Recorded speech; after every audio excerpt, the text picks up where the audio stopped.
បាទបងប្អូនថ្ងៃនេះយើងមកស្រាវចម្ងល់ដែលតែជនជាច្រើនក៏តែងតែសួរក៏តែងតែឆ្ងល់មកខាងកវ៉ាន់យើងអញ្ចឹងណាពុកម៉ែបងប្អូនគាត់ឆ្ងល់ថាពាក់ព័ន្ធមួយការលាងសម្អាតនៃសំណាញ់មកខាងកវ៉ាន់យើងហ្នឹងតើលាងសម្អាតរបៀបម៉េចដែរបាទអញ្ចឹងនៅក្នុងវីដេអូមួយនេះគឺខ្ញុំនឹងធ្វើការជំរាបជូនពុកម៉ែបងប្អូនអរគ្នាទៅតាមជំហាននីមួយៗនៅក្នុងការលាងសម្អាតបាទអញ្ចឹងជាដំបូងមិនថាទីតាំងទ្វារមិនថាទីតាំងពង្អួយទេគឺយើងត្រូវដោះគ្រោងអលុយមីញ៉ូមដែលមាន2ជាន់ហ្នឹងយកទៅខាងក្រៅដើម្បីលាងសម្អាតបញ្ជាក់ជូនអតិថិជនទាំងអស់គ្នាតតែសំណាញ់របស់ពុកម៉ែបងប្អូនអរគ្នាមានគ្រោង2ជាន់បានយើងអាចដោះលាងសម្អាតបាន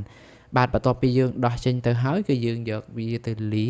ហើយបន្ទាប់មកយើងធ្វើការបាញ់ទឹកក៏ដូចជាដាក់ជាមួយនឹងសាប៊ូជាមួយនឹងការដុសច្រាសហើយចំពោះការបាញ់ទឹកចំពោះការដាក់សាប៊ូចំពោះការដោះច្រាសហ្នឹងគឺយើងត្រូវបាញ់ទឹកឲ្យស្របជាមួយនឹងភ្លីបត់នៃសំណាញ់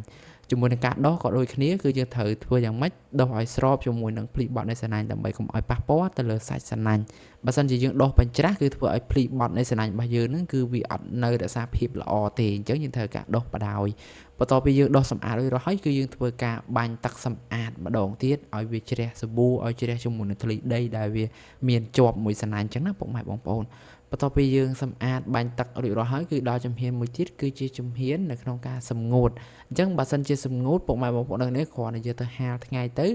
មួយសបកធំទៅគឺវាស្ងួតពុកម៉ែបងប្អូនអរគ្នាអាចយកមកដាក់នៅក្នុងទីតាំងដើមបានហើយចំពោះការដាក់គឺអត់ពិបាកទេគឺយើងយកសុំទី2ហ្នឹងមកដាក់ទីតាំងហើយយើងគោះបញ្ចូលទៅគឺរួចរាល់តែម្ដងសំណាញ់យើងគឺអាចប្រើបានដូចថ្មីតែម្ដងចឹងសម្រាប់អតិថិជនទាំងអស់ដែលបានទស្សនានៅក្នុងវីដេអូនេះហើយមានជាចម្ងល់ស្ដាប់អត់តាន់ថាខ្ញុំបញ្យល់លឿនពេកអាចសាកសួរព័ត៌មានបន្ថែមមកខាងកវ៉ាន់យើងបានគឺយើងមានជាវីដេអូបន្ថែមជូនក៏ដូចជាការប្រឹក្សាជូនផងដែរបាទសូមអរគុណ